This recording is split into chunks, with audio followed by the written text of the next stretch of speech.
జ్ఞాన సంబంధుడిగా బ్రతకటానికి దేవుడు ఏర్పాటు చేసుకున్న సొలొమోను ద్వారా రాయబడినటువంటి సామెతలు. కనుక సామెతల గ్రంథం మనము జ్ఞాపకం చేసుకునేటప్పుడు సామెతల గ్రంథం గురించి మాటలు మనకు తెలియాలి. ఎందుకంటే సామెతలు లైన్గా చెప్పుకోవటం కాదు, కానీ అసలు గ్రంథం ఏంటి, దాని ఉద్దేశం ఏంటో కూడా మనకు తెలియాలి కదా.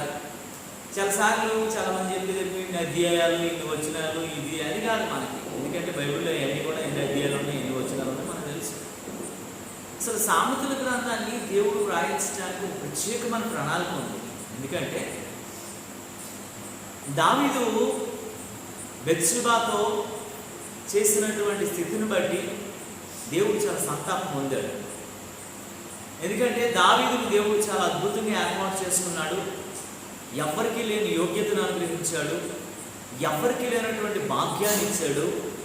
పశువులు కాసుకున్నాడు తీసుకెళ్ళి ప్రభువుగా, రాజుగా మార్చేశాడు.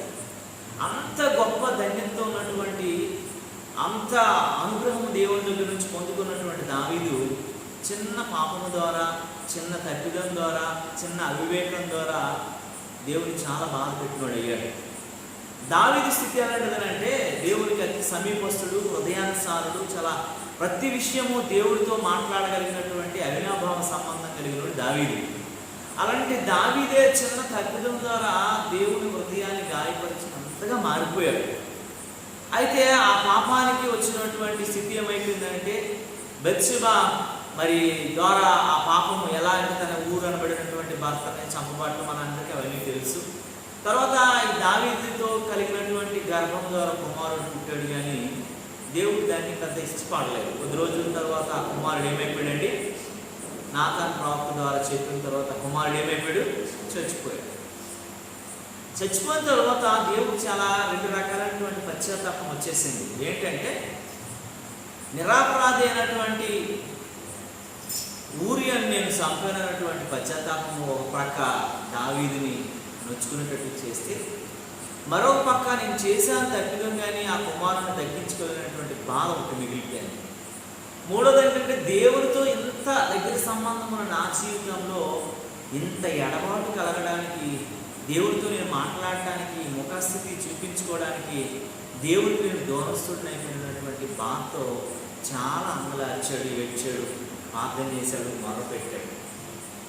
ఇలాంటి సమయం ముందు, ఇలాంటి స్థితిలో, ఇలాంటి పరిస్థితుల్లో దావీదుకి మళ్ళీ దేవుడు ప్రేమించి బెత్షెబాని ప్రేమించి ఒక కుమారుడిని ఇచ్చాడు. ఆ కుమారుడి పేరు ఏం పేరండి, సొలొమోను. అది ఎవరు పెట్టారంటే దేవుడు పెట్టిన పేరు. ఒకసారి యోహాను సువార్త 16వ అధ్యాయం తెరవండి పిల్లగా. యోహాను సువార్త 16వ అధ్యాయము 25వ వచనాన్ని చదవండి. యోహాను సువార్త 16వ అధ్యాయం 25వ వచనం ఇలా ఉంది. ఈ సంగతులు గూఢార్థముగా మీతో చెప్పితిని.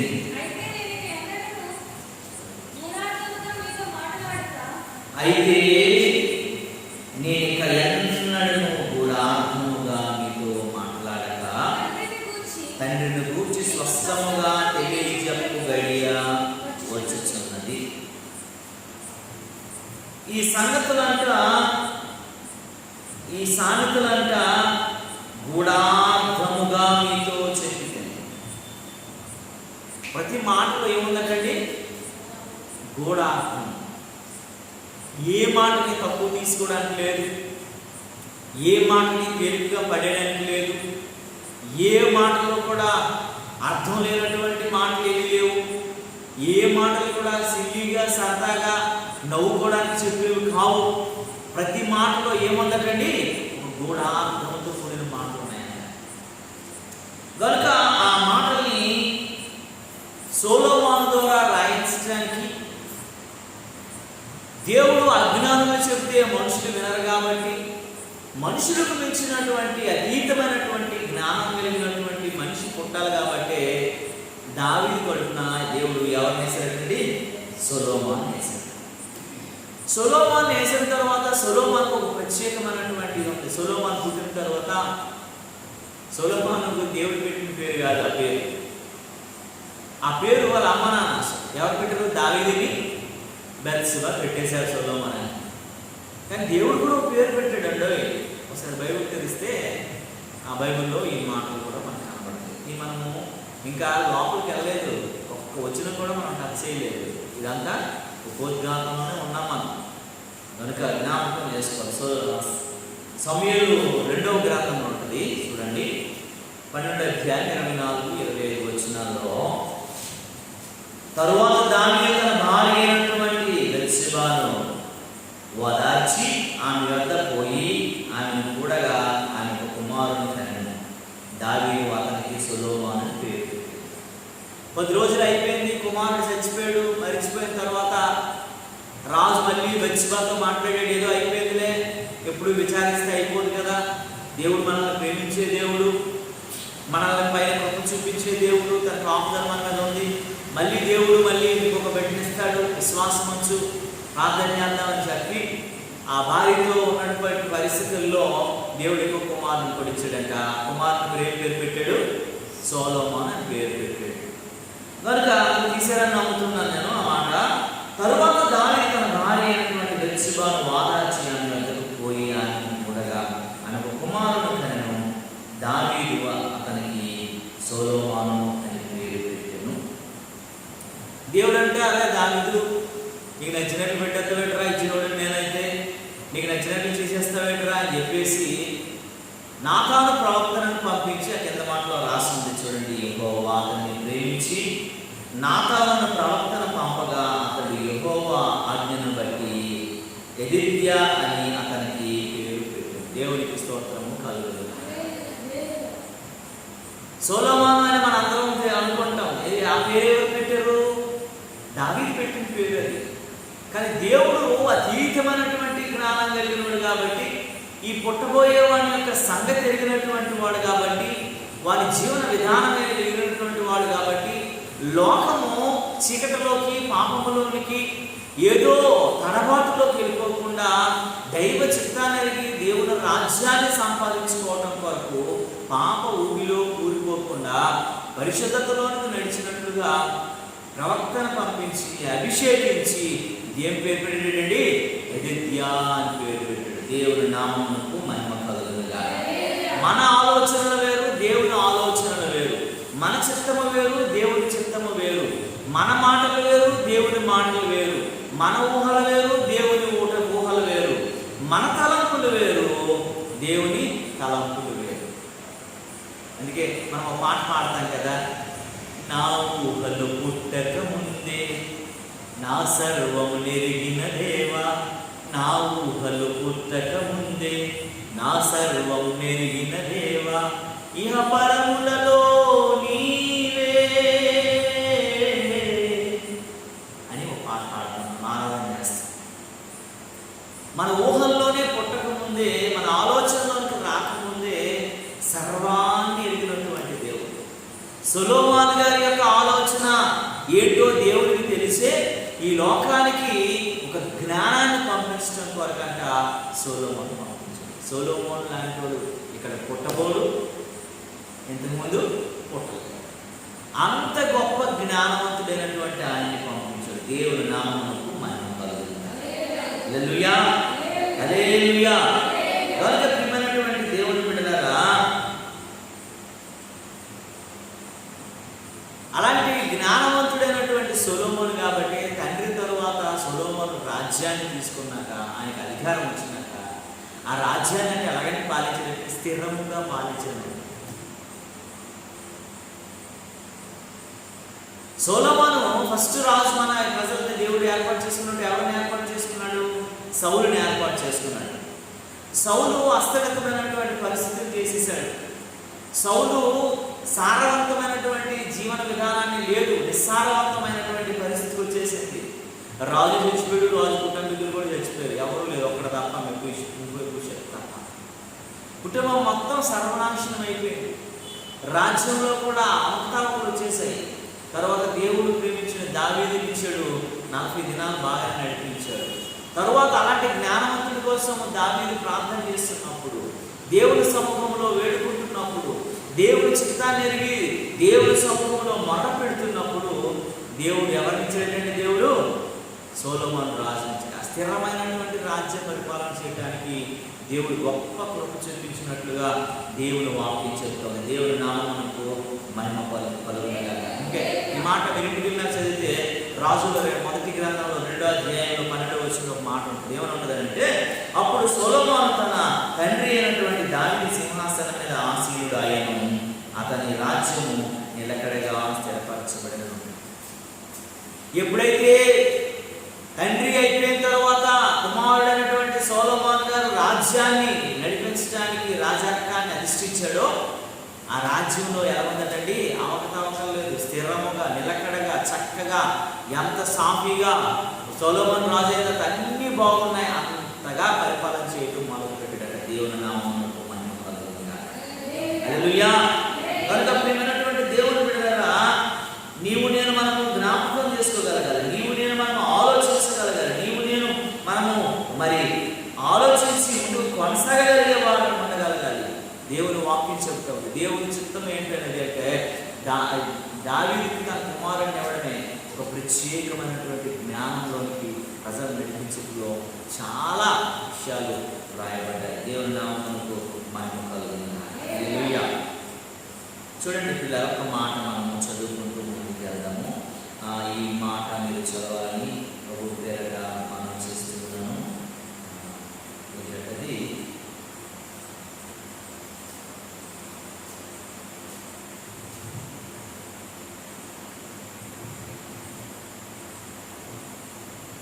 మొదటి దినవృత్తాంతములు గ్రంథము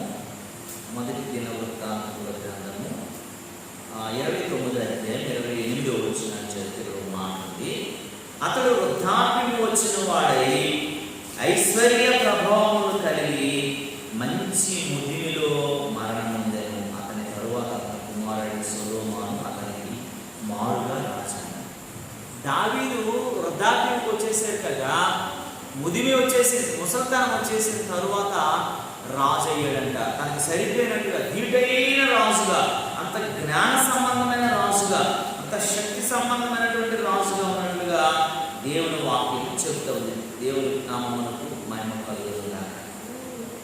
అందుకే సామెతల గ్రంథం కోసము ప్రసంగి కూడా గొప్ప మాటలు చెప్పుకొచ్చాడు. ప్రసంగి గ్రంథంలో కూడా మనం చదివితే సామెతలు బైబిల్ అంతటి మీద ఒక ఉన్నతమైనటువంటి మాటలు చెప్పబడ్డాయి. అంటే బైబిల్ అంతటినీ అంటే ఒక జ్ఞానం, మనిషి అజ్ఞానంలోకి వెళ్ళిపోకుండా ఒక ప్రత్యేకమైన మాటలు. ప్రసంగి మొదటి అధ్యాయం 1వ వచనంలో ఏమంటాడంటే, దావీదు కుమారుడు యెరూషలేములో రాజు అయి ఉండిన ప్రసంగి పలికిన మాటలు. దావీదు కుమారుడైనటువంటి యెరూషలేముకు రాజు అయినటువంటి వ్యక్తి ఎవరండి? సొలొమోను. ఆ సొలొమోను పలికినటువంటి మాటలు అంటే ఏంటండి? ఎవడో పనికిరాని చెప్పిన మాటలు కాదు, ఎవడో అజ్ఞానవంతులు చెప్పిన మాటలు కాదు, అర్థం కాలేనటువంటి మాటలు చెప్పిన మాటలు కాదు, ఎవరో ఏదో అనాలోచనగా చెప్పిన మాటలు కాదు, ఏదో తనకి నచ్చినట్లు చెప్పిన మాటలు కాదు, జ్ఞానంతో సంబంధమైనటువంటి మాటలు చెప్పినట్లుగా చూడగలుగుతూ ఉన్నాం. కనుక నీవు నేను మనం ఆలోచించగలగాలి, కనుక నీవు నేను మనం గమనించగలగాలి, నీవు నేను మనము ఆ మాటలకి చెవియొగ్గిన వారమే ఉండాలి. అదే ప్రసంగి 12:9లో మాట్లాడతాడు, ప్రసంగి జ్ఞాని అయి ఉండెను, అతడు జనులకు జ్ఞానము బోధించెను, అతడు ఆలోచించిన సంగతులు పరిశీలించి అనేక సామెతలు అనుక్రమపరిచి మాట్లాడాలంటే ఏది నోటికి వస్తే మాట్లాడాలి. అంటే మనుషులకు నవ్వు రావాలను సామెతలు ఈ రోజుల్లో ఎలా ఉన్నాయండి? ఎలాంటి సామెతలు చెప్తున్నారండి? మనుషులకి నవ్వు రావాలి వచ్చేటువంటి సామెత.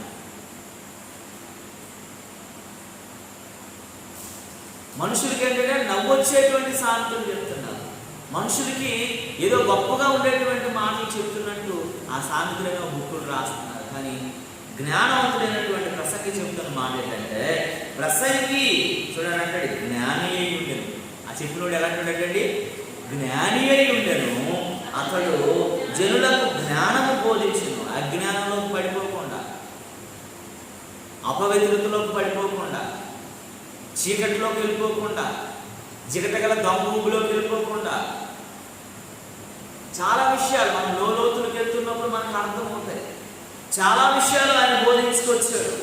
అతడు ఆలోచించిన సంగతులు పరిశీలించగా అతని జీవితంలో అనుభవించిన సంగతులన్నీ కూడాను ఆలోచించి బోధించి అవన్నిటిని పరిశీలన చేసి చెప్పిన మాటలు అవన్నీ ఏదో మీద మీద మాటలు కాదు, మనుషులకి నచ్చితే ఆమె సంతోషంగా ఉంచడం కూడా చెప్పే మాటలు కాదు. ఆలోచించి ఆ మాటలంట పరిశీలించి అనేక సంగతులు అనుక్రమపరిచి అలాంటి మాటలు మనకు వచ్చి దేవుని నామమునకు మహిమ కలుగును. కనుక ప్రియులారా, ఇటు సామెతలు ఈ యొక్క సాయంత్ర కాలంలో మనం ప్రారంభించుకున్నాము. మన జీవితంలో ఈ గ్రంథాన్ని మనము ప్రతిరోజు కూడా మీరు చదివి వస్తే మీకు ఇంకా బాగా అనుభవం. 2-3 సార్లు చదవండి గ్రంథాన్ని మొత్తం 31 అధ్యాయాలు కదా, అది కష్టమే కాదు. మనము ఆ యొక్క మాటలు చదువుతున్నప్పుడు దానిలో ఉన్నటువంటి భావాలు, దానిలో ఉన్నటువంటి గొప్పతనం, దానిలో ఉన్నటువంటి జ్ఞానం, దానిలో ఉన్నటువంటి బుద్ధి, దానిలో ఉన్న తెలివి, మన జీవితాలు ఎలాగ ఈ లోక సంబంధులుగా కాకుండా చిల్లరగా కాకుండా నీకు నచ్చినట్లు కాకుండా దైవ చిత్తాల ప్రకారం నువ్వు ఉన్నావా లేదనేది తేట తెల్లగా మన ముఖం ముందే దేవుని వాక్యాన్ని అద్దంలాగా చూపించగలుగుతుంది, అగ్నిలాగా కాల్చగలుగుతుంది. మనలో ఉన్నటువంటి సొట్టలు, మనలో ఉన్నటువంటి తప్పుదలని శుద్ధులాగా సరిచేయగలుగుతుంది. మనలో ఉన్నటువంటి ప్రతిదాన్ని కూడాను దేవుని చిత్త ప్రకారంగా దేవుని సారూప్యంలోకి నడిపించబడడానికి ఉపయోగపడగలిగిన సామెతలు కనుక నేను మనం చదువుకుంటూ వాటిని గమనించగలిగే వారిని ఉండాలంట. దేవుని నామమునకు మహిమ కలుగుతుందా. హల్లెలూయా, హల్లెలూయా. కనుక ప్రియమైనటువంటి దేవుని బిడ్డలారా, ఆయన చిత్తాన్ని లేని వారమై ఉండాలంట, ఆయన చిత్తాన్ని తెలుసుకునే వారమై ఉండాలంట, ఆయన జ్ఞానాన్ని మనం తెలుసుకునే వారమై ఉండాలంట, ఆయన యొక్క మాటలు మనకు వివేచించే వారమై ఉండాలంట. కనుక పిల్లరా, నేను మనము వాటిని ఒక్కటి కూడా విడిచిపెట్టిన వారమై దాన్ని గమనించగలిగే వారమై ఉండాలంట. దేవుని నామమునకు మహిమ కలుగును గాక. హల్లెలూయా. సామెతల గ్రంథం 10వ అధ్యాయం ఒక మాటలో రాసిన వచ్చినప్పుడు, జ్ఞానము గల కుమారుడు తండ్రిని సంతోషపరచును, బుద్ధి లేని కుమారుడు తన తల్లికి ఏం కలుగు చేస్తాడంటే దుఃఖం కలుగు చేస్తాడు. ఏం చేస్తాడు? దుఃఖాన్ని కలుగు చేస్తాడు. అందుకే సామెతలు మనం నేర్చుకోవాలి, మనం తెలుసుకోగలగాలి. నువ్వు నీ తల్లిదండ్రులకి దుఃఖపరిచే వ్యక్తిగా ఉన్నావా? నీ తల్లిదండ్రులకి నువ్వు బాధ పెట్టే వ్యక్తిగా ఉన్నావా? నీ మాట ద్వారా, నీ ప్రవర్తన ద్వారా, నీ విధానం ద్వారా, నీ నడవడిక ద్వారా నీ తల్లిదండ్రులు హృదయాలు గాయపరచగలిగినట్లున్నావా? నువ్వు నిజంగా జ్ఞానవంతురాలుగా దేవుని వాక్యం పైన నీ జీవితాన్ని, నీ యవ్వన జీవితాన్ని నువ్వు పట్టుకున్నట్లయితే నువ్వు తల్లిదండ్రులను సంతోషపరచగలిగిన వ్యక్తిగా ఉంటావని దేవుని వాక్యం చెప్తుంది. అందుకే జ్ఞానం గల కుమారుడు తన తండ్రిని ఏం చేస్తాడండి? సంతోషపరుస్తాడు. ఏ తల్లిదండ్రులు అయితే బాధపడుతున్నారో, ఏ తల్లిదండ్రులు అయితే ఆవేదనలోకి వెళ్ళారో, మనల్ని బట్టి ఏ తల్లిదండ్రులు అయితే దుఃఖపడుతున్నారో వారందరికీ కూడా నువ్వు దుఃఖపరచగలిగిన తండ్రిగా ఉన్నావంటే నువ్వు బుద్ధిహీనుడు అని జ్ఞాపకం చేసుకోగలగాలి, బుద్ధిహీనురాలు అని జ్ఞాపకం చేసుకోగలగాలి. చిన్న కుమారుడు తండ్రిని ఏం చేశాడు? సంతోషపరిచాడా, దుఃఖపరిచాడా? దుఃఖపరిచేశాడు. తండ్రి పరువు తీసుకెళ్లి రోడ్డు మీద పెట్టేశాడు, పందులు పెట్టి దగ్గర పెట్టేశాడు. తండ్రి జీవన విధానం అంతనైనా తండ్రి ప్రేమ గలవాడు కనుక మళ్ళీ తన కౌగిలిలోకి చేర్చుకున్నాడు. ఒకవేళ నేను మనం కూడా దేవునికి వ్యతిరేకంగా, మన తండ్రికి వ్యతిరేకంగా, మన కుటుంబానికి వ్యతిరేకంగా మనం జీవిస్తున్నట్లయితే దేవుడు కర్మలు చాచి పిలుస్తూ మాట్లాడుతున్నాడు. నువ్వు జ్ఞానం లేని వ్యక్తిగా కాకుండా బుద్ధి కలిగిన వ్యక్తిగా ఉన్నట్లయితే నువ్వు దేవుడిని సంతోషపరచగలిగిన వ్యక్తిగా, తల్లిదండ్రులను సంతోషపరచగలిగిన వ్యక్తిగా నిన్ను ఉంచడానికి దేవుడి సామెతల్ని ముందు పెట్టడానికి జ్ఞాపకం చేసుకోగలగాలి. దేవుడి నామమునకు మహిమ కలుగును. ఇంకా వివేచన లేకుండా ఆలోచిస్తున్నట్లయితే ఈ రోజు నుంచి నేను మనం ఆలోచించవలసిన వారంగా ఉండాలని దేవుడు వాక్యం చెప్తుంది. జ్ఞానముల కుమారుడు తండ్రిని సంతోషపరచును, బుద్ధి లేని కుమారుడు తన తల్లికి ఏం చేస్తాడంటే దుఃఖం పుట్టిస్తాడు. అయ్యో నా కొడుకుని కన్నానే, అయ్యో నా కుమార్తెను కన్నానే, ఎప్పుడు నాకు ఏడుపు, ఎప్పుడు నాకు రోదన, ఎప్పుడు నాకు గుండె బారుపై, ఎప్పుడు నాకు విశ్వాసం లేనటువంటి అవిశ్వాసంలోకి నడిపించగలిగింది, ఎప్పుడు కూడాను నేను నిట్టూర్పు కలిగి ఉన్నానే అనేటువంటి ఆలోచన మనలోకి ఉండేటువంటి బిడలుగా ఉండకూడదు. అందుకే దేవుని వాక్యం చెప్తుంది, నేను మనము జ్ఞానం కలవాలని. అందుకే మనందరినీ అజ్ఞానం నుండి, అగాధముల నుండి, చీకటిలో నుండి, దొంగగల ఊపిలో నుండి సాతాను యొక్క బంధకాల నుంచి, నరకానికి జోకుపోయే స్థలముల దగ్గర నుండి మళ్ళీ బయటికి తీసుకొచ్చి సరిచేయడానికి, చక్కపరచడానికి దేవుడు జ్ఞాన సంబంధమైనటువంటి ఈ సామెతలు నీ కొరకు నా కొరకు రాయించారు. దేవుని నామమునకు మహిమ కలుగునుగా. దేవుని బిడ్డలారా, దేవుని వాక్యం చెబుతున్నటువంటి మాటలు, దేవుని యొక్క చెప్పబడినటువంటి సంగతులు, దేవుని యొక్క మాటలు ఎలా ఉన్నాయంటే, దేవుడు అంటున్నాడు కదా, దేవుని మాటలు చెప్పబడుతున్నటువంటి సంగతులు జ్ఞానం గలవారే మీరు ఉన్నట్టు. నన్ను ఎలా ఉండాలంటండి? జ్ఞానము గలవారే ఉండాలి. మీరు అజ్ఞానం వలె కాక జ్ఞానం కలిగి నడుచుకోవాలి. ఎందుకంటే సాతానుడు ఎప్పుడు మింగుతానా అని ఎదురు చూస్తున్నాడు, ఏ రూపాన మింగుతానా అని ఎదురు చూస్తున్నాడు. వాడు గొర్రె చర్మం వేసుకున్న క్రూరమైన తోడేలు స్వభావం కలిగినటువంటి వాడి జీవితం అంతా కూడాను దేవుని బిడ్డలను ఎలా అయినా సరే వాడు దేవుని లేకుండా చేయాలన్నటువంటి ఒక పన్నాగం ఉన్నటువంటి, దుష్టుడు రెచ్చిపోగలిగిన కాలం, దుష్టుడు కట్లు వెప్పబడినటువంటి కాలం, దుష్టుడు స్వేచ్ఛగా రెచ్చిపోగలిగినటువంటి సమయంలో మనం ఉంటుండగా మనం జ్ఞానులు కలిగి ఉండాలంటే, జ్ఞానం లేకపోతే మనం అజ్ఞానులు అయిపోతుందని దేవుని వాక్యం చెప్తాం. కనుక దేవుని వాక్యం మనం జ్ఞానం గలవారై మనం ఉండాలి. అజ్ఞానానికి ఎక్కడ చోటు ఇవ్వకూడదు. అజ్ఞానం ఎక్కడ కూడా మనకి ఏది చేదైన వేరు మనలో మొలవకూడదు. దేవుని చిత్త ప్రకారం మనం ఉండగలగాలి. దేవుని మాటకు మనం చెవియొగ్గే వారంగా ఉండగలగాలి.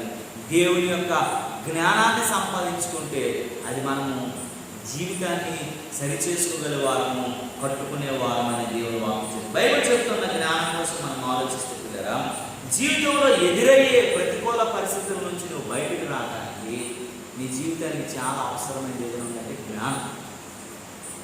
డబ్బు, బంగారం, తెలివి, ఉద్యోగం ఇవన్నీ కూడా నేను రాలేవలేవు, కానీ దైవ జ్ఞానం ఒక్కటి మాత్రమే బయటకు రానివ్వగలుగుతుంది. దైవ జ్ఞానం మీద ఆధారపడిన వారు మాత్రమే పైకి రాగలుగుతారు. దైవ జ్ఞానాన్ని సంపాదించుకునే వారు మాత్రమే వేటకాని ఊరిలో నుండి వారు ఏం చేస్తారంటే తప్పించబడతారు. నాశనమైన తెగులు ఏది రాకుండా మనం ఏం చేయబడతామంటే రక్షించబడతామని దేవుడు వాక్యం చెప్తాం. కనుక దైవ చిత్తానుసారమైనటువంటి జ్ఞానం మనం సంపాదించుకోవాలి అనుకునే ఈ దైవ జ్ఞానాన్ని నేను మనము తెలుసుకొని దేవుని చిత్తానికి మనం అప్పగించబడే వారం ఉండాలి. దేవుని నామమునకు మహిమ కలుగుతుంది. జ్ఞానులు ఈ సంగతులనట వివేచిస్తారని యోషి అంటాడు. జ్ఞానులు ఈ సంగతులను ఏం చేస్తారటండి? అజ్ఞానులకు నచ్చవు, అజ్ఞానులు మనసు పెట్టరు, అజ్ఞానులు వాటి మీద పెద్ద విలువ ఉండదు. యోషియా గ్రంథం 14:9 అంటాడు. జ్ఞానులు ఈ మాటలు ఏం చేస్తారటండి? సంగతులపైన వివేకం చూపిస్తారట. వివేకవంతులుగా బతకాలని ఇష్టపడతారట. వివేకవంతులుగా ఈ మాటలు వారి జీవితాల్లో మరి పెంచుకోవాలని ఆలోచిస్తారట. అందుకే ఈ లోక జ్ఞానము దేవుని దృష్టికి ఏమంటే వెర్రితనం. కనుక పరలోక జ్ఞానాన్ని సంపాదించుకోవాలి.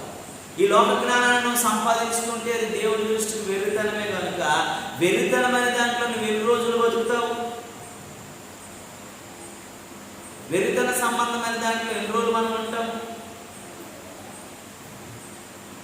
మనం పాట పాడుకుంటాం కదా, ఈ లోకం ఒక మాయని తెలుసుకున్నాను, ఏది నా స్వంతము కాదనుకున్నాను. ఈ లోకం ఒక మాయని తెలుసుకున్నాను, ఏది నా స్వంతము కాదనుకున్నాను.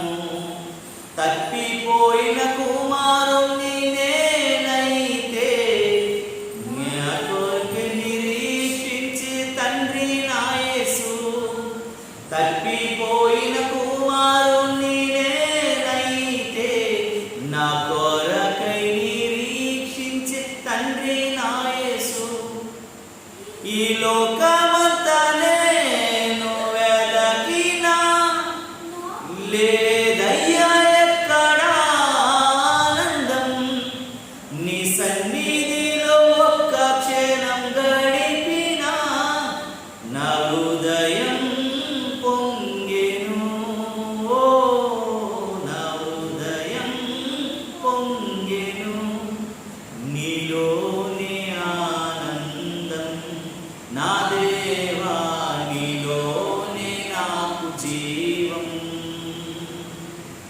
నీలోనే ఆనందం, నా దేవా నీలోనే నాకు జీవం, నిన్న నేడు నిరంతరం మారని దేవా,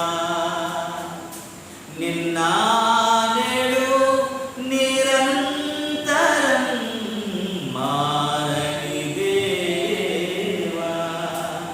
కనుక ఈ లోక జ్ఞానము దేవుని దృష్టికి వెర్రితనం అంట. కొరింథీయులకు రాసిన పత్రికలో చెప్పబడిన మాట. ఎందుకు ఈ లోక జ్ఞానం మీద మన మనసు పెట్టుకోకూడదు? ఈ లోకం పైన అందుకే పైన వచ్చే జ్ఞానము అదట పవిత్రమైందంట. ఈ లోకంలో దొరికేదంతా కూడా మంచి జ్ఞానం కాదు. పైనుంచి వచ్చిన జ్ఞానం పవిత్రమైన జ్ఞానం, ఉన్నతమైనటువంటి జ్ఞానం అని చెప్తుంది. కనుక నేను మనం జ్ఞాపకం చేసుకోగలగాలి. మనము భయభక్తులంట కలిగి ఉంటే జ్ఞానానికి ఏంటంటే అది మూలం. నీకు భయం లేదు, భక్తి లేదు అంటే నువ్వు జ్ఞానం లేనటువంటి వ్యక్తి కాదు. నీకు ఏది లేదనంటే నీకేం లేదని బుద్ధి లేదని అర్థం. భయం ఉండాలా, భక్తి ఉండాలా, దేవుడి మీద భయం, విధేయత, దేవుడైనటువంటి గుండెలో భీతి ఉంటేనే అప్పుడు నిన్ను దేవుడంట తన కృపలో దినదినం అభివృద్ధి కలిగించుకోవాలి. ఇంకా కొన్ని మాటలు ఆలోచిస్తే జ్ఞానం లేనివాడు ప్రతి మాట ఏం చేస్తాడట? నమ్మేస్తాడు. బైబిల్ చెప్తున్న మాట, జ్ఞానం లేనివాడు ప్రతి మాట నమ్మను, వివేకి అయిన వాడు తన నడతను బాగుగా కనిపెడతాడట. 14:15 వచ్చిన జ్ఞానం లేనివాడు ప్రతి మాట నమ్మేస్తాడు. ఏం చెప్తే రైటేనా, కరెక్టేనా, నిజమేనా అని అంటారు. కానీ వివేకం ఉన్నవాడు ఏం చేస్తాడు అంటే దాన్ని బాగా కనిపెడతాడు. అది ఎంతవరకు కరెక్ట్, ఎంతవరకు నిజం, ఎంతవరకు సత్యం కానీ ఆలోచన కలిగి ఉంటాడు అందులో. అందుకనే ఆపదలో జ్ఞానవంతుడు జ్ఞానమైనడు ఆపదలో పడిపోతాడు. జ్ఞానవంతుడు ఆపద నుంచి ఎలా తప్పించుకోవడానికి అర్థమవుతుంది.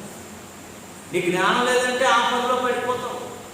జ్ఞానం అంటేనే ఆపద ఎలా తప్పించుకోవడం అర్థం ఉంటుంది. అందుకే జ్ఞానవంతురాలు తన ఇల్లు ఏం చేస్తాడండి? కట్టుకోయిందంట. జ్ఞానం లేనటువంటి వ్యక్తి తన ఇల్లు ఏం చేసుకోయిందట? జ్ఞానవంతుడు ఎక్కడ ఇల్లు కట్టుకుంటాడు? రాతి నేల మీద కట్టుకుంటాడు. జ్ఞానం లేనటువంటి వాడు, బుద్ధిహీనుడు ఎక్కడ కట్టుకుంటాడు అంటే ఇసుక నేలలో కట్టుకుంటాడు. అది జ్ఞానవంతుడికి జ్ఞానం లేనటువంటి వ్యక్తికి మనకు అర్థమైపోతుంది. కనుక నువ్వు జ్ఞానం లేనివాడు అయితే మరి చాలా జాగ్రత్తగా జ్ఞాపకం చేసుకోవాలి. కనుక దైవ జ్ఞాన సంబంధమైనటువంటి వ్యక్తిగా ఉండటానికి దేవుని కృప చూపించినట్లుగా నేను మనము జ్ఞానం గలవారమై ఉండటం కోసమే ఈ సాంతిలో రాయబడ్డాయి. కనుక పిల్లరా, యొక్క సాయంత్రకాల సమయంలో ఈ సాంతులను కూర్చున్నటువంటి వివరణ చాలా జాగ్రత్తగా మరొక మారు మీరు జ్ఞాపకం చేసుకోండి. ఈ మాటలు మనల్ని ఎంతో బలపరుస్తాయి. నాశనమైనటువంటి గోతులను మనల్ని తప్పిస్తాయి. సాతాను యొక్క బంధకాల నుంచి మనల్ని విడిపిస్తాయి. వేటకాని ఊరిలో నుండి మనల్ని పడకుండా కాపాడగలుగుతాయి. చీకటిలో సంచరించే తెగులు మధ్యాహ్నం మంది పాడు చేయ రోగం రాకుండా మనల్ని ఎంతో సంరక్షించగలుగుతాయి. నువ్వు ఎర్ర సముద్రంలో ప్రయాణించిన నిన్ను రక్షించడానికి, తప్పించబడటానికి జ్ఞానం ఉపయోగపడుతుంది. నువ్వు జలములలో నడిచినా సరే ఈ జ్ఞానం నిన్ను రక్షించగలుగుతుంది. నువ్వు అగ్నిలో లోబడినా సరే ఈ జ్ఞానం నిన్ను రక్షించగలిగి కాపాడగలుగుతుంది. కనుక దైవ సంబంధమైన జ్ఞానాన్ని నీవు వివేచించబడినట్లుగా ఈ జ్ఞాన సంబంధమైన మాటలు జ్ఞాపకం చేసుకుంటూ మళ్ళీ వచ్చే వారం నుంచి మొదటి వచ్చినాన్ని జ్ఞాపకం చేసుకుంటూ అందులో ఉన్నటువంటి సారాంశము దేవుని చిత్తమేమై ఉంది. దేవుని చిత్తాన్ని మనం ఎలాగ అప్పగించబడ్డాము, దేవుని యొక్క జ్ఞానం మనం ఉంటే ఏమవుతుంది, మన బ్రతుకు విధానం ఎలాగవుద్దనే విషయాలు చాలా విషయాలు నేర్చుకుందాం. కొద్ది మాటలు మన ఇంటిలో దేవుడు దీవించబడినట్టుగా చిన్న ప్రార్థన చేసుకుంటూ ముగించుకున్నాం. పరిశుద్ధుడా, జీవం కలిగిన తండ్రి వందనాలు. సామెతల గ్రంథాన్ని మేము ధ్యానించాలని, అందులో ఉన్నటువంటి లోతైన మాటలను మేము తెలుసుకోవాలని, నైనా మా జీవన విధానం నైనా పాడైపోకున్నట్టుగా మా భక్తిని మేము కాపాడుకుంటూ ఈ జ్ఞాన సంబంధమైన మాటలు మా హృదయాలను కూరుకోవడానికి చూపించి నడిపించుకోండి. మమ్మల్ని మరొక్కసారి బలపరచండి, స్థిరపరచండి. నీ